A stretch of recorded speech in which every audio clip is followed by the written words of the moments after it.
Welcome to the Executive Outlook. Today, I'm joined by Cindy, Director in Financial Services Industry, a keynote speaker and an active contributor to the EDM Council.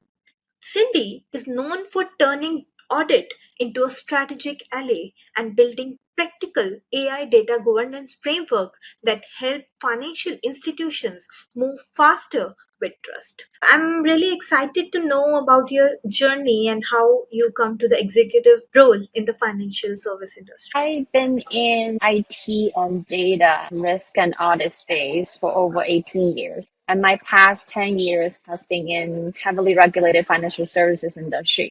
And the reason I'm venture into more of like AI governance and data governance space is because of the AI innovations that we are seeing in the industry has transforming literally every aspect of our lives and the way of working, the way of living as well.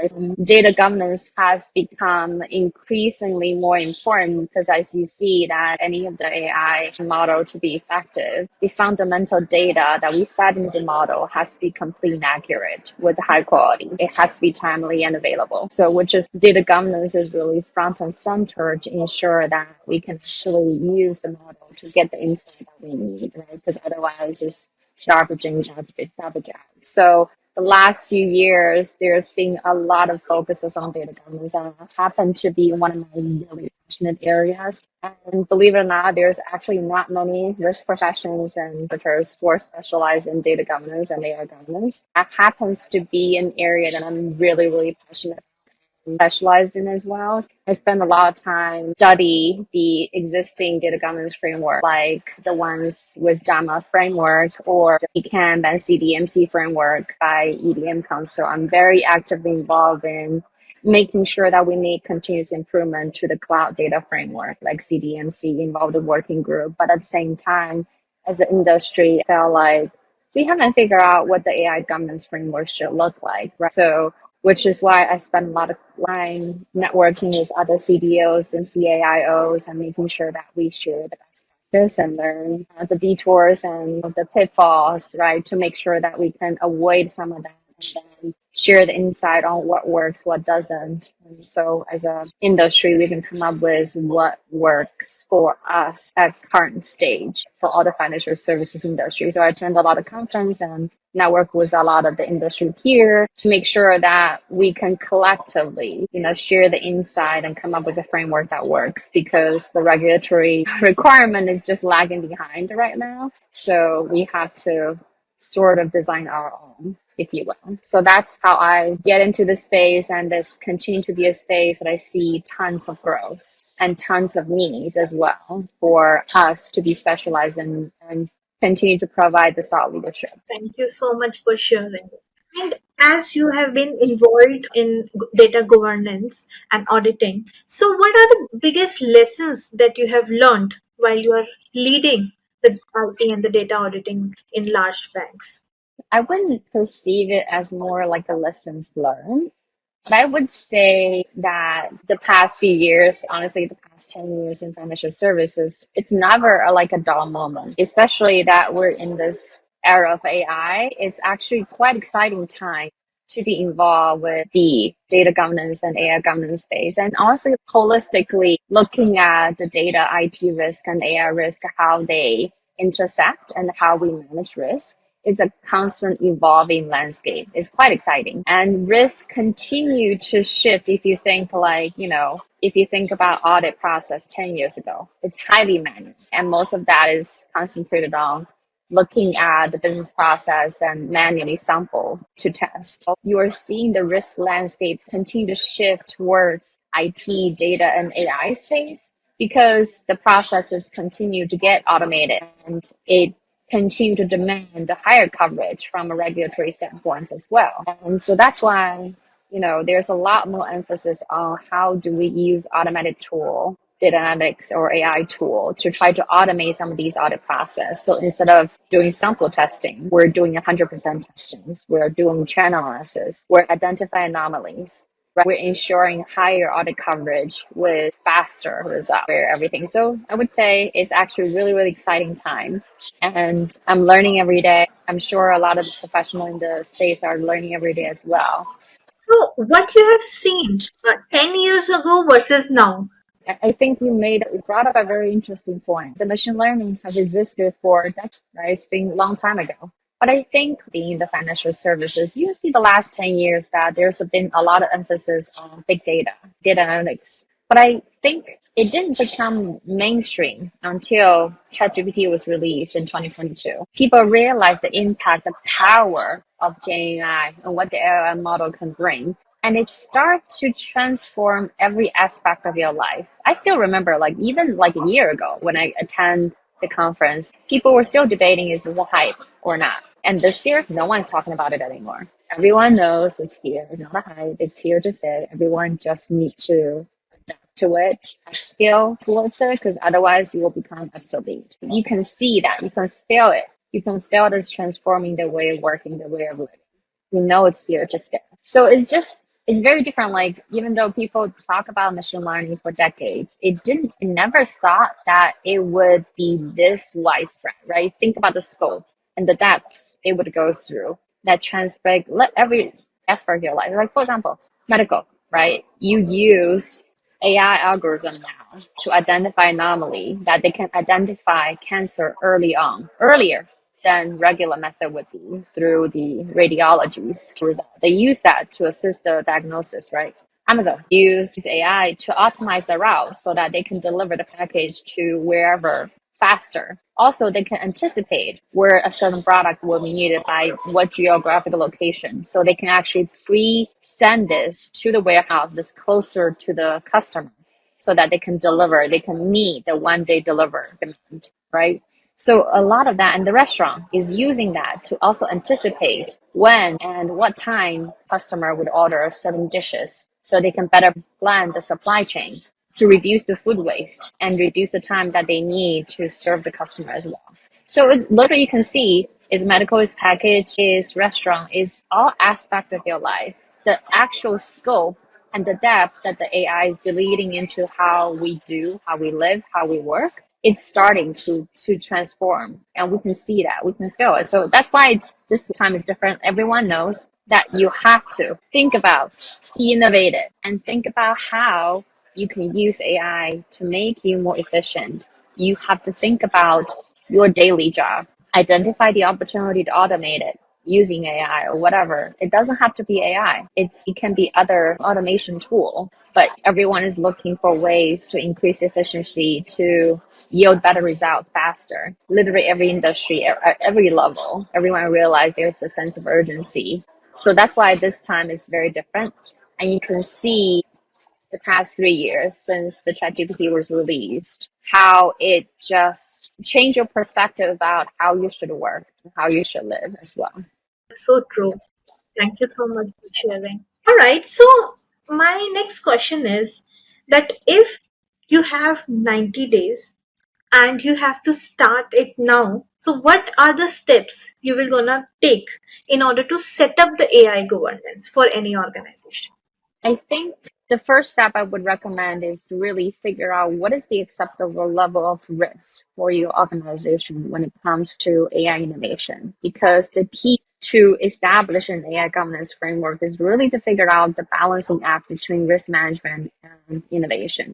And that answer will be very different from industry to industry. What is okay with the food supply chain industry versus financial services versus medical? That answer will be very different and depends on the size of the industry as well. Major banks, like category one banks, will be very different from a regional bank, local bank, right? So that answer is very different from company to company, from industry to industry. So you have to figure out, is it at what? Why would we have a higher need for innovation, or we have a lower tolerance for risk management? So figure that out first. What is the acceptable risk, and decide what is the risk appetite when it comes to AI innovation, considering how many risk is relevant in AI. Because think about it, right? AI risk is relevant for IT, for data, for third-party risk management and model and more, right? It depends on the type of Gen AI use cases that you are seeing. There's many, many level of the risk that is relevant there, right?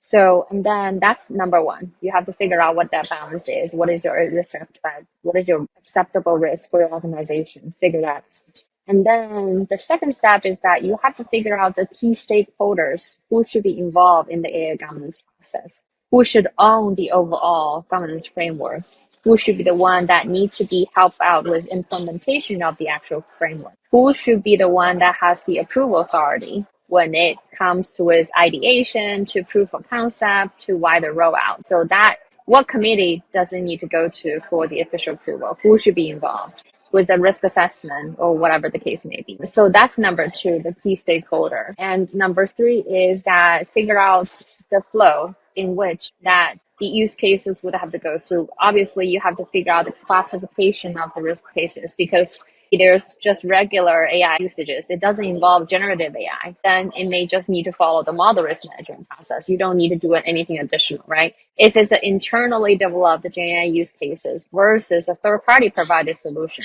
they would obviously go through different flow, right? So figure out that classification and figure out what process flow it need to go through. And then what management level committee would have the approving authority. Depends on the Gen AI use cases. You might need multiple approval. Because if it's more of, hey, internally developed one, you need to go through the internal IT and data risk assessment, but it may not need to go through the third party. And if it's a model, you need to go through the model risk assessment as well. But if it's third party, you would need to go through the third party risk assessment as well to make sure that, hey, did it meet our cybersecurity and data security, data privacy requirements as well as additional step that you go through. These are the key steps that you should kind of think about the framework, and then what that governance framework look like from organization to organization will be very different.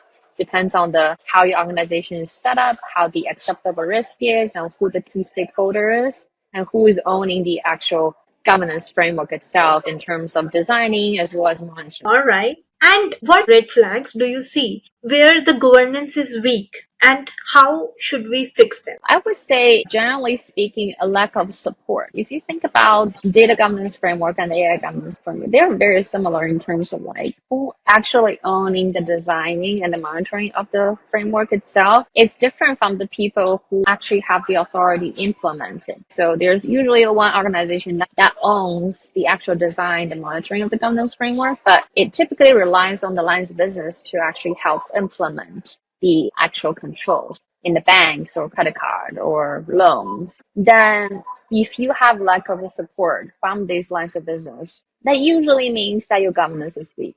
Just because you have designed the framework doesn't mean the actual control is implemented. If the control is not implemented, it's really like you get zero for credit. Your governance is weak. So you don't have enough like data champions and data stakeholders that was embedded in the various level of leadership that help push the implementation of the framework, then the governance cannot be. And you have to look at, is there a measurement in place to figure out if the data governance framework have been implemented effectively across the level? There's different level of like data controls, depends on where your data classification is. If it's sensitive, it's confidential, like it's different level of like security measures and by data privacy measures. So you have to make sure, do you have a measurement? Do you have the KPI, KRIs in place to measure if they've been implemented effectively? And did you actually recruit enough data talent, right? If you don't have enough data talent throughout your organization, is your recruiting strategy and training strategy actually helping you towards achieving that goal of having enough data champions and data talent embedded throughout the organization? Because you literally have to move the mountains to implement the overall governance framework and make sure that the control is implemented effectively. You need an army behind you. You alone, whoever that organization is responsible for designing the framework, you will never have enough people, right? You need army of support behind you to move the mountain to actually make this work. So that's a first sign of indication, the lack of support. And the second indication, red flags, if you will, is lack of incentive. So you may have all these talent in place. You may have the right talent embedded in the right place. But if there's not incentive for them to actually help you move the mountain, you are not going to make it happen. I like to use the carrot and the stick analogy. So your carrot will be, hey, your annual performance evaluation is tied to helping to implement the data governance or AI governance framework. here's how I measure the success of that. And does it align with the objective of your actual governance framework itself? And the stick would be that, hey, if an organization or the lines of business are not supportive of rolling out a data governance or a governance framework, would that get bubbled up to the manager level committee? Do you have the KPS KI to indicate which lines of business are at risk? And here's the reason why. They can actually double click and dive deeper into the information and figure out what went wrong, right? How can you influence the stakeholder to drive the right behavior? And what are the consequences for not being compliant? So if there's that top level push down to say, we shall do this. This is the mandate. There's no like opt out. So that is another is like the lack of incentive. Does these data champion, data steward, and data leadership that you embedded through the lines of business actually aligned with your goal? Are they getting rewarded for that? If there's non-compliance, is there consequences for that? Is there visibility into who are not supportive, who are supportive of that overall governance framework? And these are the two typically red flags, if you will, to indicate that your governance framework is not being implemented effectively. All right, so part of this we have already answered it, but Mm. still I want to ask that for the young professionals, how Mhm. they should set up the data governance in the next 3 to 6 months if they will have to set up for their company. I would say there's a lot of informations out there in terms of what it established data governance framework, right? Like DAMA and then DAMA Denbach and then DCAM, right? And CDMC, which is the only cloud governance framework out there by EDM Council, right? We're still actively updating it, right? The CDMC and DCAM. So I would look into that. And we also have baked in some of the AI element, AI governance framework as well into the CDMC data framework itself. So I would highly recommend, young professional to pick up looking at what are the key element that is needed for establishing data governance framework. And then, the second thing I would recommend is to go attend the different data conference. There are usually data conference geared toward different industry. Depends on the industry you want to get into or the industry you're already in. There are specialized things, they talk about because again, every industry to industry, the requirement is very, very different. If you are going to a highly regulated industry like financial services, the level of scrutiny when it comes to data security, data privacy will be very, very different. The relevance laws and regs will be very, very different as well. So attending these industry specific ones, you will tend to get more insight and, have more of a networking opportunity, but don't like just pigeonhole yourself into that. There's general like a share the best practice across the industry that's very important as well. So I would say attend a blend of different ones. Attend these like data conference, AI conference, and honestly, any of the conference you go to, you can't escape AI. So there's always talk about AI, so you can always learn. And the last point is actually the most important one is to be curious and stay curious and never stop learning because there's tons of resources on LinkedIn on there's a lot of open and free courses when it comes to data governance framework and in general. So if you keep curious and just keep that eagerness to learn and improve yourself, you can there's so many resources out there. So they just keep that drive and never stop learning. You will get to where you want to be.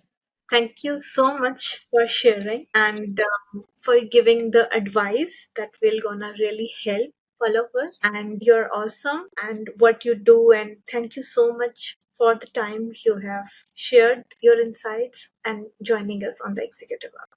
Thank you so much for having me.